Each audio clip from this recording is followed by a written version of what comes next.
Саламатсыздар, құрметті көрермен, эфирде Сатпаев телеарнасының жаңалықтар қызметі. Студияда Алтынгүл Машкенқызы, бүгін хабарымызда. Ғазиз Омаров атындағы шахта проходкалы тресіне 50 жыл толды. Елбасы жолдауын насихаттау шаралары жалғасын табуда. Ақтөбеде өткен республикалық жастар форумының қатысушысы қаламыздағы технологиялық колледждің студенті болды. Балабақша ұжымында кездесу ұйымдастырылды. Қаламыздағы Шымболат Тілебаев атындағы Кеншілер сарайында Қазақмыс корпорациясы жауапкершілігі шектеулі серіктестігі филиалы Ғазиз Омаров атындағы шахта проходкалы тресінің 50 жылдық мерейтойы аталып өтілді.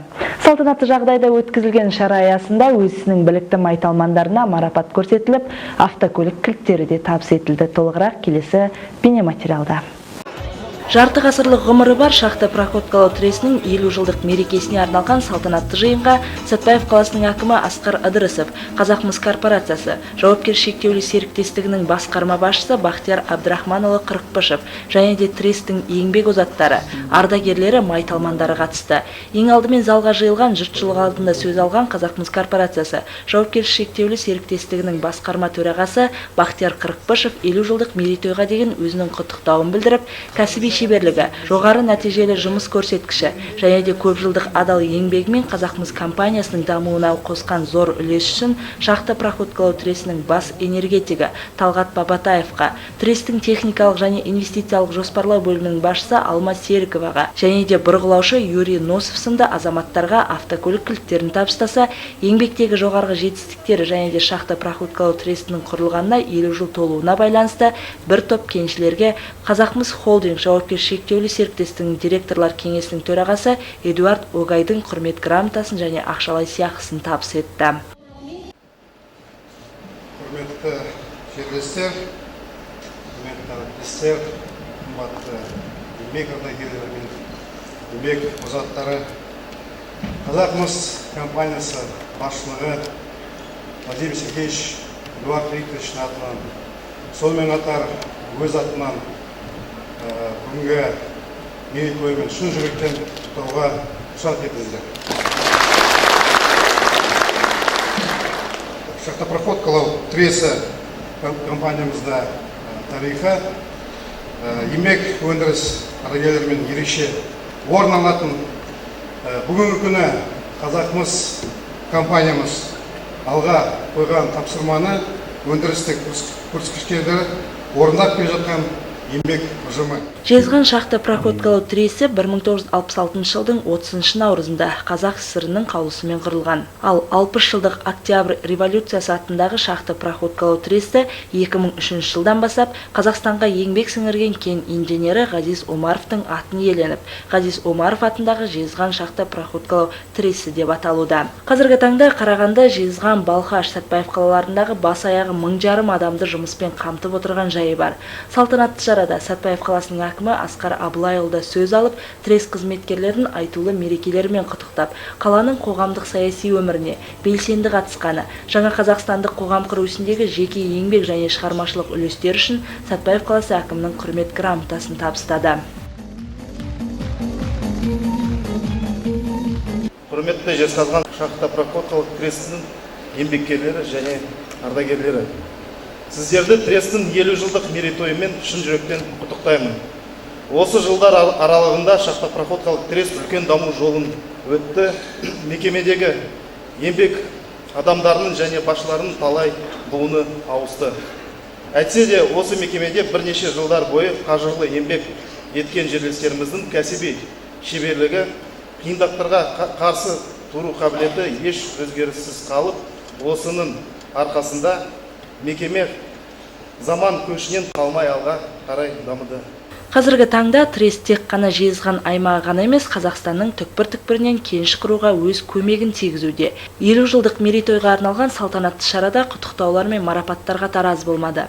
Қазақстан Республикасының Сенат парламентінің депутаты Сергей Ершов, Қазақмыс корпорациясы жауапкершілігі шектеулі серіктестігінің филиалы Ғазиз Омаров атындағы шахта проходкалы тресінің директоры Сайран Әменов, Қазақмыс корпорациясы жанындағы Нұр Отан партиясы Қарағанды филиалы төрағасының бірінші орынбасары Бауыржан Шыңғысов, Ілиясов және де Кәсіп Қазақмыс салааралық кәсіподақ ұйымының төрағасы Төреқожа Тілемісов салтанатты жиында сөз алып, Трес қызметкерлеріне түрлі марапаттауларын тапсырды. Концерттік бағдарламамен ұласқан салтанатты жиында ұжым қызметкерлер арасынан алғыс білдіргендер де табылып жатты. Автокөлік кілттерін алған Махаббат Тағанбаев, Юрий Носов сынды азаматтар көпшілік алдында Қазақмыс корпорациясы жауапкершілігі шектеулі серіктестігінің басшыларына ұжым атынан ризашылықтарын да жеткізді. Жезқазған шахта проходкалау тресінің 50 жылдығы құтты болсын, еңбегіміз зор болсын, бәрімізге денсаулық, рахмет айтамын бүкіліне. Бүгін қалалық емханада ақпараттық насихат тобының өкілдері дәрігерлер қауымымен кездесті. Ақпараттық топ елбасы Нұрсұлтан Әбішұлы Назарбаевтың Қазақстан жаңа жаһандық нақты ахуалда өсім, реформалар, даму атты жолдауын халыққа түсіндіріп, қойылған сұрақтарға жауап берді. Сонымен қатар аталмыш кездесуде мүлікті жария ету бағдарламасы да түсіндірілді.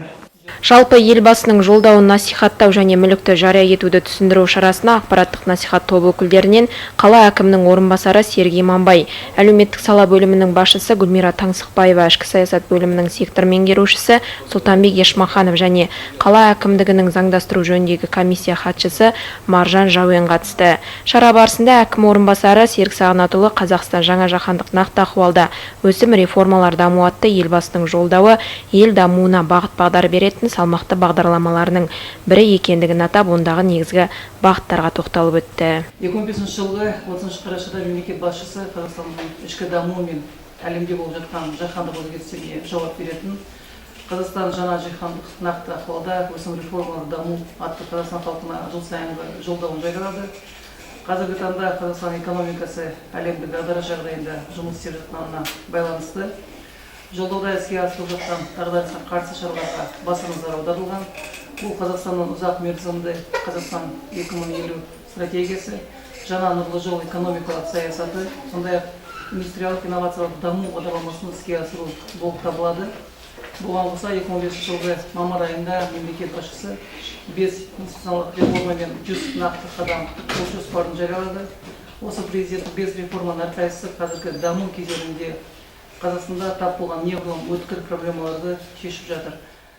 Сондай-ақ ішкі саясат бөлімінің сектор меңгерушісі Сұлтанбек Ешмаханов елбасының жыл сайынғы жолдауында көрсетілген тың тапсырмалар қатары орындалып жатқандығын атап, нұрлы жол бағдарламасы бойынша қаламыздағы жаңа ықшамдық ауданда Жезқазған кентінен көшіп келетін тұрғындарға арналған мектеп пен балабақшаның құрылысы жүріп жатқандығын тілге тиек етті.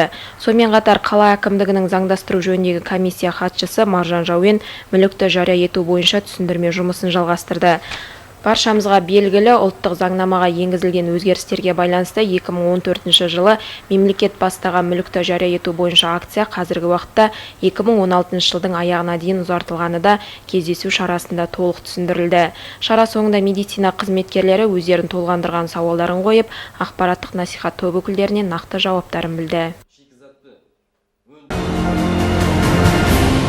Кешкі жаңалықтарымызды одан әрі жалғастырамыз. 10 наурызда Ақтөбе қаласында елбасы Нұрсұлтан Назарбаевтың қатысуымен жастық, жігер, еңбек атты республикалық жастар форумы өткен болатын. Оған Жезқазған аймағы бойынша жастар атынан Қазақмыс технологиялық колледжінің студенті Жұмабай Исахан қатысып қайтты. Колледж жастарымен өткен басқосу жайлы тақырыпты тілшіміз толықтырады. Тәуелсіздіктің 25 жылдығына арналған жастық, жігер, еңбек атты республикалық жастар форумы Ақтөбеде өткен болатын. Еліміздің түпкір-түпкірінен жиналған 3000-нан астам жастар бас қосқан шараға елбасы Нұрсұлтан Әбішұлы Назарбаев қатысқан болатын. Аталмыш форумға Қарағанды облысынан 10 адам, соның бірі Қазақмыс технологиялық колледжінің студенті Жұмабай Исахан болды. Студенттердің кездесу шарасына Сатпаев қаласы жастар ресурсты орталығының басшысы Нұрлыбай Наурызбаев қатысты. Сіздердің қара шаңырақ оқу орындарыңыздың шаңырағында кездесіп отқан, жүздесіп отқанына өте қуаныштымын. Өздеріңіз білесіздер, сіздер ең бірінші кезекте біздің қаламыз кенші қала болғаннан кейін сол кеншілердің кадрлық резервісіздер. Ақтөбе қаласында елбасы Нұрсұлтан Әбішұлы Назарбаевтың қатысуымен жастық, жігер, еңбек атты республикалық жастар форумы. Осы форумға Қарағанды облысынан өзі 10 шақты ғана адам қатысқан. Соның ішінде біздің аймақ бойынша жалпы тек қана Сәтпаев қаласы емес, оған Ұлытау ауданында қосуға болады, Жезқазған, Қаражал қалаларын қосуға болады. Соның барлығынан жалғыз делегат болып қатысқан. бұл сіздердің колледждердің студенті Исахан Жұмабай. Технологиялық колледж директорының орынбасары Қарлығаш Төлегенова кездесудің мән-жайын ашып, студенттердің назарына 10 наурызда өткен форумнан видеоматериал көрсетті. Одан әрі Жұмабай Исаханда форумнан алған әсерімен, көрген, білгенімен, алдағы жоспарымен де бөлісті. Жалпы жастар форумы жүйелі түрде өткізілді. Әсіресе елбасымыздың жігерлі сөздеріне жылуы мол қуат алдық десем, артық айтқан болмас. Және де сол форумда іс-шара барысында форумды ұйымдастырушылар гүлдене бер туған ел жалпы ұлттық эстафета марафон басталған жариялап және соған барлық қазақстандық жастардың белсене қатысуын сұрады. Сол форумнан елбасымыздың қуат сөздерінен алған бір әсерінен шабытын ашылып жазған өлеңі бар. Сол өлеңді оқып берсем. Жастық, жігер, еңбек. Жастық бумен алға қадам бастадық, біз есейдік, есерлікті тастадық. Жас жігерді тұрған сәтте торқып жан тайғанда қосиыққа жастадық. Жастық жалын, жанарлардан атқылап, жүректерден қызуғандар шапқылап. Елбасымен кездескенде 3000 жас болашаққа мақсат қойдық нақтылап. Ізгі амал, өнер қылу молынан, көш басшының еріп жүру жолынан. Қуат алып жылдам соқты жүрегім президенттің ұстағанда қолынан. Бар қайратты өз халқына беруге, ында қажет жігер күшін көруге. Қуаттанып елің үшін тырысып жастық шақта, ғылым, білім өруге. Зорбайлыққа толсын десек кесеміз, еңбек қылып арта түсересеміз, сын сағатта жығылмай, таусылмай, дөу осылай биіктер өсеміз. Жастар деген, мемлекеттің қыраны, өнер, білім, ол жастардың ұраны. Дағдарысқа жұдырық боп шығайық, қол сілтеген еріншектің құраны. Елбасымыз бен халқымыздың бізге артқан үміті мен сенімін ақтауға тырысып, ісімізге салғырт қарамайық, әрі еліміздің арқа сүйеп белсенді де білімді жас азаматтар мен азаматшалардың қатарынан болайық. Айтар болса,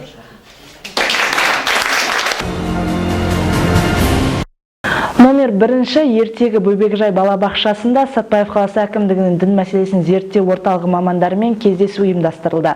Айтулы басқосуда зайырлы қоғам мен дін мәселесі тақырыбында әңгіме өрбіген болатын. Толығырақ әріптесімнің бейнематериалында. Еліміз тәуелсіздікке қол жеткізіп зайырлы мемлекет атанғаннан кейін дін ұстанам деген адамдарға еркіндік берілді. Міне содан бері көптеген діни бірлестіктер мен ұйымдар құрылып, өз жұмысын жүзеге асырып келеді. Бірақ елімізге етене еніп, тамырын жайып алған ұйымдар атынан пиғылы теріс жат ағым болып шығып, бүліктер мен дау-дамайлар тудырып, ел арасында іріткі салды. Сол сияқты діни ахуал күрделене түскен қазіргі таңда да бірлігі мен ынтымағы жарасқан әлем мұсылмандарының арасында от салып, шырқын бұзуға асығатындары баршылық. Осы тұрғыда жалпы зайырлық туралы сөз бастап, бұрыс бағытқа жетелеушілердің көздеген мақсатын әңгімелеген Сатпаев қаласы әкімдігінің дін мәселесін зерттеу орталығының маманы Жасұлан Нұрмұқан болды. Біздің ата-бабамыздан тараған дініміз, белгілі бір дін дейміз, жалпы иммунитетіміз ғой. Сол иммунитетіміз әлсіреп қалды. 91 жыл біз тәуелсіздік алдық. Біз экономикамызды дұрыстаймыз деген тұста сырттан неше түрлі ағымдар кіріп келді. Христиан діні болсын, ислам дінінің ағымдары болсын. Сол кезде адамның асқазаны босаған кезде біз не істейміз? Белгілі бір қарнымыз ашып, тамақ ішеміз. Сол секілді рухани дүниеміз босаған кезде біз адамдар бір жерден пана іздейді, дінге қызығушылық пайда болды. Сол тұста бізге неше түрлі ағымдар келді, осы нәрсені пайдаланып кетті. Біздің әлсіздігімізді пайдаланып кетті де бізге түрлі діндерді үйретіп кетті. Бастап кезде байқаған дүниеміз барлығы дұрыс жүр. Түзу жүрді, ешқандай зиян жоқ адамдарға. Кейбір ата-аналарға барып айтсаңыз, сіздің балаңыз осындай деструктивті ағымда жүр, балаңызбен жұмыс жасау керек деген кезде бізге айтатын, менің балам арақ ішпейді, темекісін тартпайды, машина клубына бармайды, жүрісі түзу, намазын оқиды, оған артық не керек деген нәрсе бұл. Алайда уақыт өте келе сол кісілер, азаматтар сол деструктивті ағымға кіріп, сол идеологиясына көнгеннен кейін белгілі бір үстіне тұрған азаматтар бар ғой, ол кісілердің идеологтары, шейхтар деп жатады. Сол кісілерден команда келді, сендер сибиғаттандар, ана жаққа аттандар, сендердің өмірдегі мақсаттарың осы деген кезде олар бүкіл дүниесін тастап кетіп қалды. Ислам діні ежелден мейірімділіктің, кішіпейілділіктің бұлағы болып табылатын дін. Соңғы жылдары дін десе, одан мін іздейтіндер көбейді. Мәселе діннің өзінде емес, осы дін атын жамылып, әртүрлі іс-әрекетке барып жүрген теріс пиғылды топтардың кесірінен. Баршаға белгілі, жаһанда соңғы кездері джихад сөзде жиі айтылатын болды. Бірақ бабына бармай жатып, джихад десе шошитын болды. Өйткені исламға күйе жаққыштар мен әсіре діншілдер джихад сөзін тек соғыспен байланыстыратын шығар. Кең ойламай, кем ойлайтын кейбір қандастарымыз қазір тар түсініктің шырмауынан шыға алмай, отанын қорғап, отбасын асыраудың орнына қолға қару алып шекарасты. Кездесу барысында теріс діни ағымдар мен секталардың сақтану, экстремизмнің алдын алу тақырыптарында әңгіме айтылды. Мамандар қоғамдағы экстремистік және лаңкестік деп танылған діни ағымдардың жетегінде жастардың кетіп қалмауы, діни сауаттылықты арттыру, ғибадаттарды орындау тәртібі туралы кеңестер берді. Жиын барысында тәрбиешілердің көкейінде жүрген сұрақтарға жауаптар берілді. Қазақстан мұсылмандардың діни басқармасы сараптамасынан өткен өн парақтарда таратылды. Бүгінгі күнге тілшілеріміздің дайындаған ақпараты осындай болды. Алда орай мәліметі және орыс тіліндегі жаңалықтарымызбен өздеріңізбен ертеңге дейін қоштасамын. Амандықта жүздескенше.